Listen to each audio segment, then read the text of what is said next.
بعض لوگ غصے کی حالت میں یا تکلیف کی حالت میں یا یوں ہی عام حالت میں اللہ تعالیٰ کے بارے میں کچھ ایسے جملے بولتے ہیں جو ہمارے ایمان اور عقیدے کے خلاف ہے. جیسے کبھی کبھی ہم بول دیتے ہیں کہ لوگ بھی ستا رہے ہیں اور اللہ بھی ستا رہا ہے معاذ اللہ، یا اسی طرح کے اور بھی جملے جو اللہ کی شان کے لائق نہیں ہیں. جب ہم یہ کہتے ہیں تو اگرچہ ہماری نیت ایسی نہیں ہوتی لیکن پھر بھی ہمارے ایمان اور عقیدے کے خلاف ہے تو ایسا کہنے سے منع ہی کیا جائے گا. السلام علیکم ورحمۃ اللہ وبرکاتہ. نحمدہ ونصلی ونسلم علی رسولہ الکریم وعلی آلہ واصحابہ اجمعین، اما بعد.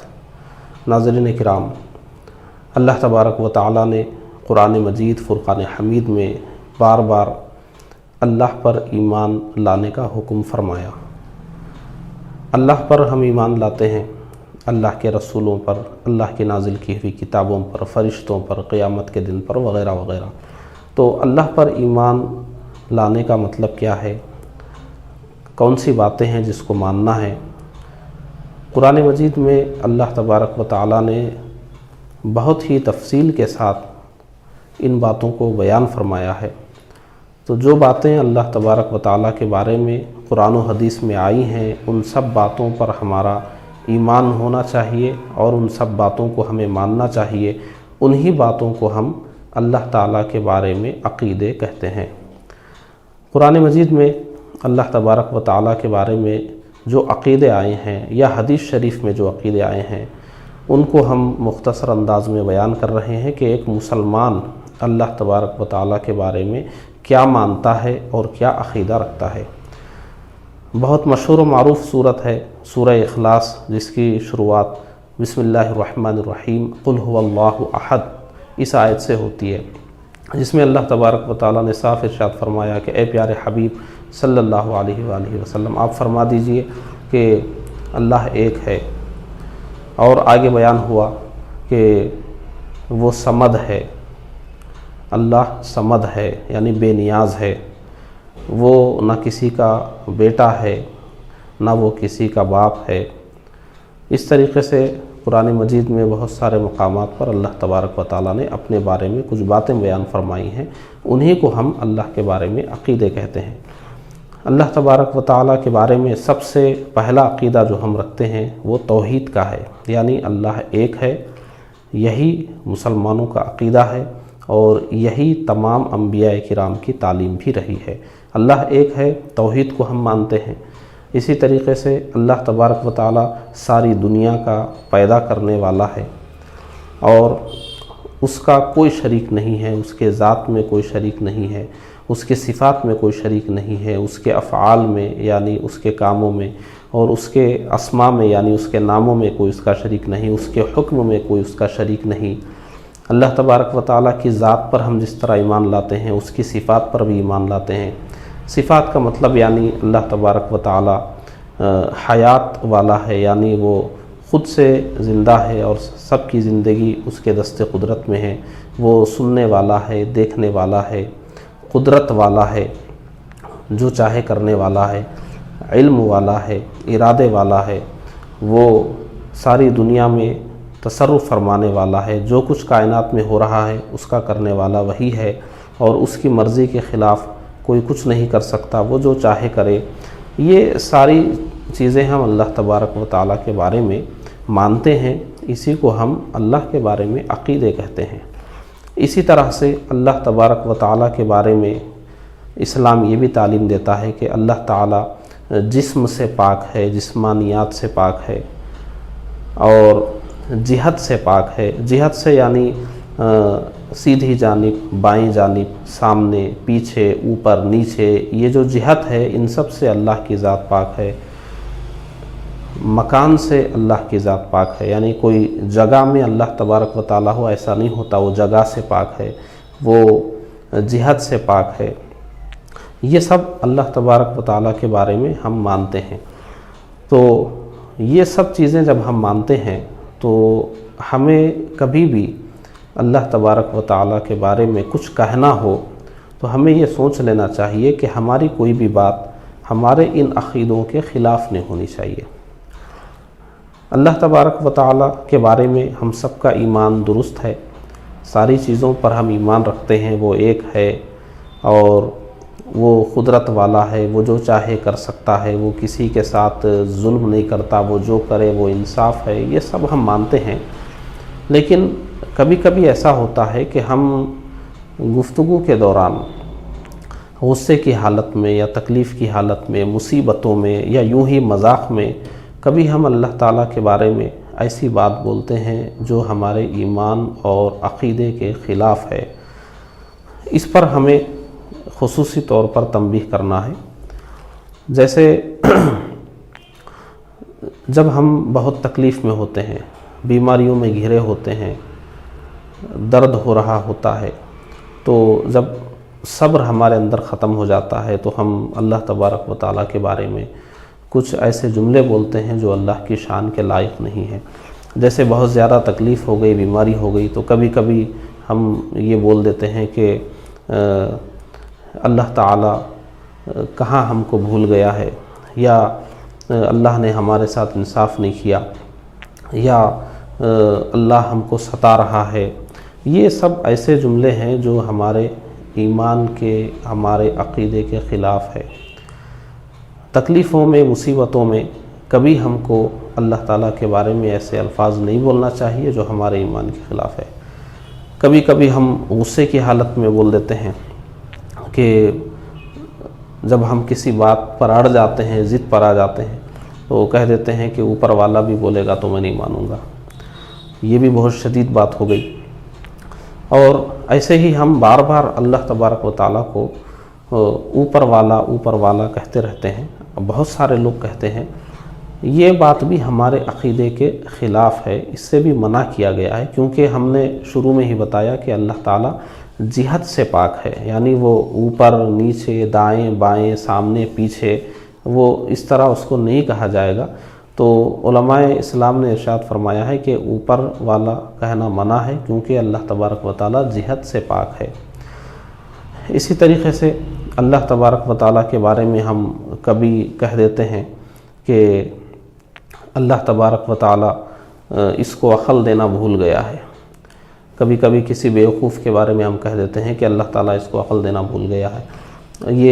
یہ بھی ہمارے ایمان اور عقیدے کے خلاف ہے۔ اللہ کی ذات بھولنے سے پاک ہے، غافل ہونے سے پاک ہے، صاف اللہ تبارک و تعالیٰ نے اس کو بیان فرمایا ہے۔ اسی طریقے سے ہم کسی شخص کے بارے میں کہتے ہیں جس کا کہیں پر اختیار ہو، یہاں کا خدا یہی ہے۔ کسی کو کہتے ہیں کہ آپ ہی میرے خدا ہیں۔ یہ ساری باتیں اگرچہ ہماری نیت ایسی نہ ہو، لیکن ہمارے ایمان اور عقیدے کے خلاف ہوتی ہیں۔ اسی طریقے سے بہت سارے لوگ اللہ میاں بولتے ہیں۔ علماء کرام نے ارشاد فرمایا ہے کہ یہ جو میاں کا لفظ ہے، اس کے 3 معنی آتے ہیں۔ 3 میں ایک معنی ایسا بھی ہے جو اللہ کی شان کے لائق نہیں ہے۔ تو ایسا لفظ جس کے کئی معنی ہوں اور ان میں بعض معانی اللہ کی شان کے لائق نہیں ہے، اگرچہ اس کا ایک آدھ معنی صحیح بھی نکلتا ہو اللہ کی شان کے لائق، تو بھی ایسا لفظ ہم اللہ تعالیٰ کے بارے میں استعمال نہیں کریں گے۔ اسی طریقے سے ہم اللہ کے لیے حاضر و ناظر کا لفظ بھی کہتے ہیں۔ علماء کرام رہنمائی فرماتے ہیں کہ اللہ تعالیٰ کے لیے حاضر اور ناظر کہنے کے بجائے شہید اور بصیر کہہ لینا چاہیے۔ اور بعض اوقات ایسا بھی ہوتا ہے کہ کچھ کلام پڑھے جاتے ہیں، چاہے وہ نعتیہ کلام ہو یا قوالیوں میں کوئی کلام پڑھے جاتے ہیں یا کسی اور موقع پر پڑھے جاتے ہیں، تو بعض شاعر ایسے ہوتے ہیں جو اللہ تبارک و تعالیٰ کے بارے میں ایسے اشعار کہہ دیتے ہیں جو اللہ کی شان کے لائق نہیں ہوتے، اور قوالیوں میں ایسے اشعار بکثرت ہوتے ہیں۔ بعض نعتیہ کلاموں میں بھی اس قسم کے اشعار آ جاتے ہیں، اور بعض تو اتنے واضح ہوتے ہیں کہ ایک عام مسلمان کو بھی سن کر معلوم ہو جاتا ہے کہ بہرحال یہ بات اللہ تعالیٰ کی شان کے لائق نہیں معلوم ہو رہی ہے۔ تو ایسے کلام، ایسے اشعار سننے سے، اس پر داد دینے سے بھی ہم کو پرہیز کرنا چاہیے۔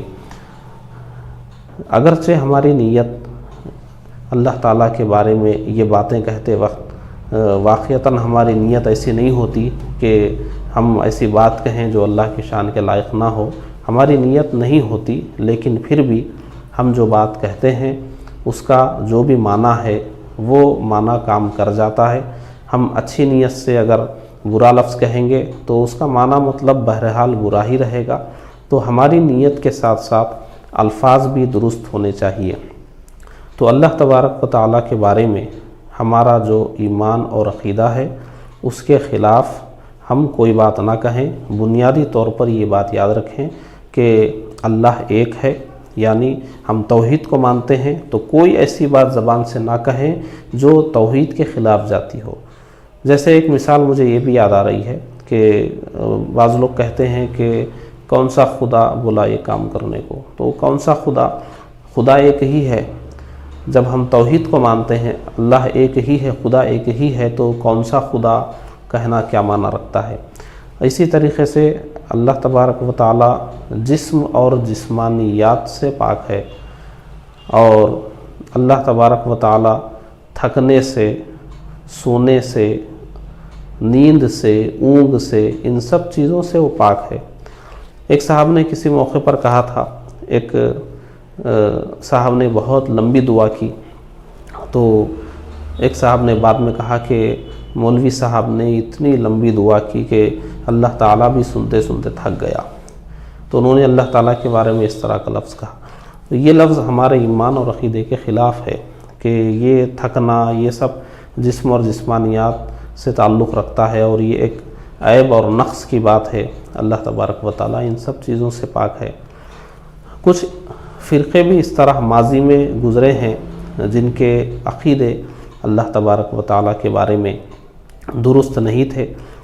اہل سنت و جماعت ہر دور میں اللہ تبارک و تعالیٰ کے بارے میں جو عقائد قرآن و حدیث سے ثابت ہیں انہی کو رکھتے آئے ہیں، اور جو افراط اور تفریط کی طرف جاتے ہیں ایسوں سے ہمیشہ اہل سنت نے پرہیز کیا ہے، اور نہ افراط کی طرف گئے نہ تفریط کی طرف گئے، بلکہ اعتدال کی راہ وہ چلتے رہے اللہ تبارک و تعالیٰ کے بارے میں۔ اور مثال کے طور پر میں عرض کروں تو قدیم زمانوں میں، بلکہ اس دور میں بھی، بعض شیعوں میں ایسے فرقے تھے جو اللہ تبارک و تعالیٰ کے بارے میں وہ جسم کا عقیدہ رکھتے تھے، یا اللہ تبارک و تعالیٰ کے بارے میں یہ عقیدہ رکھتے تھے کہ وہ کسی میں حلول کر گیا ہے، یا پھر بہت سارے فرقے ایسے بھی ہیں جو اللہ تبارک و تعالیٰ کے بارے میں جسم اور جسمانیات کا اعتقاد رکھتے ہیں۔ تو بہرحال جو گمراہ فرقے ہیں ان میں بھی اللہ تبارک و تعالیٰ کے بارے میں گمراہی کی باتیں ہیں، اور جو غیر مسلم اقوام ہیں ان میں تو ہیں ہی ساری چیزیں اسلامی عقیدے کے خلاف۔ تو ہمیں بہت احتیاط کرنا چاہیے، ہم کوئی بات غیر مسلم اقوام سے بھی نہ لیں، جیسا کہ ہمارے علماء نے ارشاد فرمایا ہے کہ جو ہمارے پاس اوپر والے کا لفظ رائج ہو گیا ہے، اوپر والا ہم اللہ کو بولتے ہیں، یہ غیر قوم سے آیا ہوا لفظ ہے، یعنی غیر قوم اس طرح کہتی تھی، پھر یہ مسلمانوں میں آ گیا، تو غیر قوم سے مسلمانوں میں آ گیا، پھر اس کے بعد وہ ایسا رائج ہو گیا کہ لوگ بالکل بلا جھجک اس کو استعمال کرتے ہیں۔ تو ہمیں اللہ تعالیٰ کے بارے میں بہت ہی محتاط ہو کر الفاظ استعمال کرنا ہے، اور عقیدے بھی جاننا ہے اللہ کے بارے میں، اور ایسے الفاظ کو بھی جاننا ہے جس سے ہم کو پرہیز کرنے کا حکم دیا گیا ہے، کیونکہ ایمان اور عقیدہ یہ کچھ چیزوں کو ماننے کا نام ہے، اور جب ہم کچھ چیزوں کو مانتے ہیں تو پھر ہماری گفتگو ان مانی ہوئی باتوں کے خلاف نہیں ہونا چاہیے، یہ لازم ہے اور ضروری ہے۔ اگر ہم مانتے بھی ہیں ایک چیز اور کوئی ایسی بات کہتے ہیں جو اس کے خلاف ہوگی تو پھر یہ ایمان کے خلاف ہوگا، اور اس پر جو حکم لگتا ہے، کبھی سخت حکم، کبھی ہلکا حکم، بہرحال کبھی کفر کا حکم لگتا ہے، کبھی حرام ہونے کا حکم لگتا ہے، کبھی مکروہ تحریمی کا، تو اس طرح کبھی کفر میں مبتلا ہو جاتے ہیں، کبھی گناہ میں مبتلا ہو جاتے ہیں، کبھی کراہت میں مبتلا ہو جاتے ہیں، تو بہرحال نقصان ہوتا ہی ہے۔ اس لیے ایمان کے بارے میں خاص طور پر اللہ کے بارے میں، اللہ کے رسول کے بارے میں، فرشتوں کے بارے میں، اللہ کی کتابوں کے بارے میں، آخرت کے بارے میں ہمیں بہت احتیاط سے زبان کھولنے کی ضرورت ہے۔ اللہ تبارک و تعالی ہمیں نیک توفیق عطا فرمائے۔ وآخر دعوانا الحمدللہ رب العالمین۔